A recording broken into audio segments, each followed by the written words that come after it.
सांगाल तुम्ही तुमच्या गौरीबद्दल? 150 वर्षांपेक्षाही जास्त परंपरा आहे या गौरीला आणि यावर्षी एक वेगळ्या पद्धतीने आम्हाला आज माहोल पाहायला मिळतोय. काय वेगळेपण आहे यावर्षीचं?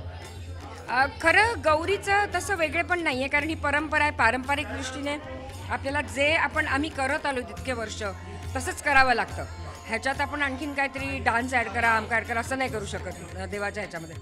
सो पारंपरिकरित्या जे काय आमच्याकडनं होतं, म्हणजे इतकी वर्षांची जी परंपरा जशी आहे तशी अजूनपर्यंत आम्ही ती चालू ठेवली आहे. माझी एकच देवीकडे प्रार्थना आहे की ही अशीच परंपरा आमची आणखीन काही वर्ष अशीच चालो. तिची इच्छा असेल तर ती ते घडवून आणेल अशी माझी तिच्या चरणी ह्या वर्षी प्रार्थना आहे.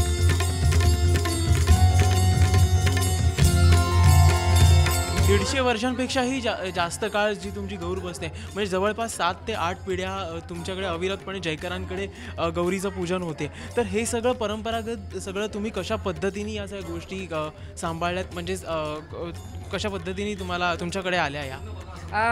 ॲक्च्युली माझं जेव्हा लग्न झालं तेव्हा आमच्याकडे गौर अगदी छोट्या प्रमाणात असायचे. म्हणजे तेव्हापासून जे पूर्वी असेल तसंच की फक्त बायका यायच्या आणि जवळपासची नातेवाईक सगळी लोकं जवळजवळ राहायची. तेव्हा इथली तिथली सगळी लोकं आजूबाजूची यायची, अशी गौरी साजरी व्हायची. तेव्हा अगदी मुश्किलीने 50 लोकं येत असतील की बायका ते सुद्धा.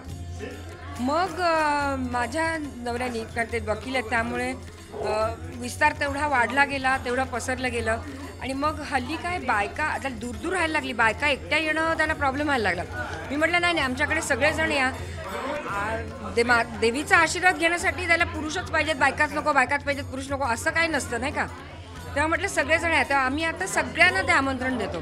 तुमच्या गौरीचं आणखीन एक वैशिष्ट्य म्हणजे ही आहे इको फ्रेंडली, जी म्हणजे आजपासून जवळपास 150 वर्षांपूर्वी आपल्या पूर्वजांनी जे सांगितलेलं आहे ते तुमच्याकडे पाहायला मिळते. विशेष म्हणजे तुमच्या गणपतीचं सुद्धा हेच वैशिष्ट्य आहे. तर काय सांगाल या बाबतीत? हो, आम्ही तेव्हा हे इको फ्रेंडली वगैरे हा अशा काही गोष्टी नव्हत्याच.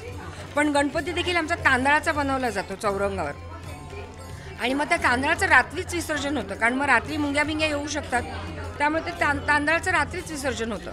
गौर पण तेरड्याच्या पानाने केली जाते. हे सगळं मुखवटा आणि हा सगळी सजावट आहे ती आम्ही काढून ठेवतो आणि फक्त तेरड्याची पानं मग त्याचं विसर्जन करतो, तिला कागदाचं मुखवटा लावून. तेव्हाच्या लोकांना त्या काळात तेवढं ते वाटत होतं, सुचलं होतं, पण ते अजूनही आता ते आम्हाला खूपच चांगलं पडतं. दुसरं महत्त्वाचं म्हणजे गौराईचे जे दागिने आम्हाला दिसत आहेत ते सुद्धा किती म्हणजे जुने आहेत, आणि या बाबतीत सुद्धा तुम्ही काय सांगाल? हो, काही आहेत ते नवीन केलेले आहेत, काही लोकांनी नवस केलेत ते नवीन केलेत, पण बरेचसे दागिने हे जुने आमचे पारंपरिक आहेत जयकर फॅमिलीचे. आणि ते आमच्या सगळ्या आम्ही बायका ते सरी म्हणून घालतो वरती अशी, ती वरती अशी हुकवाली आहे ती माझ्या आज मी नाही घातली, सुनेनी घातली, माझ्या जावेनी घातली, आम्ही सगळेजणी ती पारंपरिक आहे आमची ती सरी.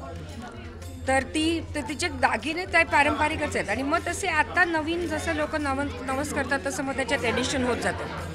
त्यासोबतच भांडीसुद्धा आम्हाला वेगळ्या पद्धतीची इथे पाहायला मिळते. जे चांदीचं जे पारंपरिक आहे ते सुद्धा तुम्हाला 7 पिढ्यांपासून मिळालं आहे? हो, ॲटलिस्ट आमच्या सासूबाई सांगतात ते त्यांच्या सासूबाईंपासून काय, त्याच्या आधीची पिढी मला माहीत नाही, पण हे पण आमची जी निरांजना किंवा ही छोटी छोटी सगळी आहेत ती पण बऱ्याच वर्षांची आहेत आणि तशीच ती जोपासली गेलेत आत्तापर्यंत परमेश्वराच्या कृपेने.